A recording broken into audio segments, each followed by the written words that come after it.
Haruskah kita menundukkan pandangan apabila menonton TV atau membaca majalah?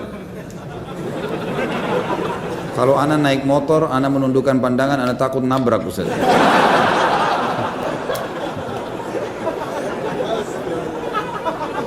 Ini nggak tahu, memang nggak paham bertanya atau iseng bertanya. Ya akhi, kalau lagi naik motor lihat jalanan, lihat setir, tabraklah. Saya juga naik motor gitu kan.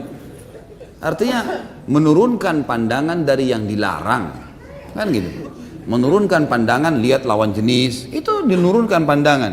Tapi kalau lihat jalanan, lihat pohon, lihat isyarat lampu merahnya, jangan turunkan pandangan. Apa hubungannya? Ya? Menundukkan pandangan dari yang diharamkan saja. Gitu kan? Kalau yang diharamkan makanan, minuman, kalau semua antum tunduk, minum pun tunduk, gimana caranya? Nggak mungkin. Makanya saya bilang ini nggak ngerti benar-benar atau ada melihat majalah, ada gambar lawan jenis, langkahilah. Nggak perlu gitu. Sebagian ulama di Saudi misalnya, yang saya tahu dari mereka, itu kalau mereka melihat memang harus pun ada majalah, mereka lihat, kemudian ada sesuatu yang memang senonoh lah, tidak layak dilihat, maka mereka kalaupun itu ada di tempatnya, maka dihapus dengan spidol, mereka coret, atau memang mereka tidak perlu baca lembarannya, dilangkain selesai, gitu kan? Atau memang kalau tidak ada hajat nggak usah dilihat sama sekali, lebih penting begitu. Bagaimana dengan nonton TV misalnya? Tergantung apa yang dilihat di sini. Ulama mengatakan ada hal-hal yang tidak termasuk dalam hal yang dilarang, seperti masalah majelis ilmu.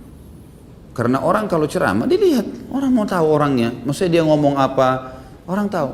Di zaman Nabi SAW, Nabi SAW pernah membaiat para wanita, sahabiat, agar mereka tidak melakukan perbuatan-perbuatan zina dan seterusnya. Itu di hadapan Nabi SAW.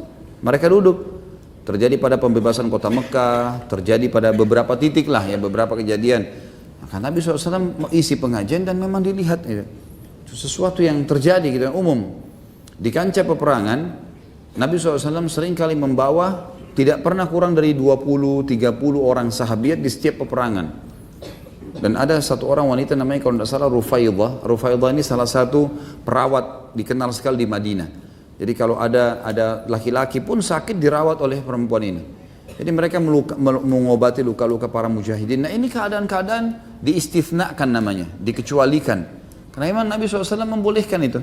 Dalam majelis ilmu atau dalam pengobatan itu lain.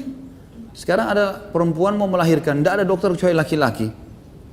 Maka laki-laki itu harus membantu dia melahirkan. Dia harus lihat auratnya. Itu darurat, pengobatan. Beda hukumnya, gitu kan?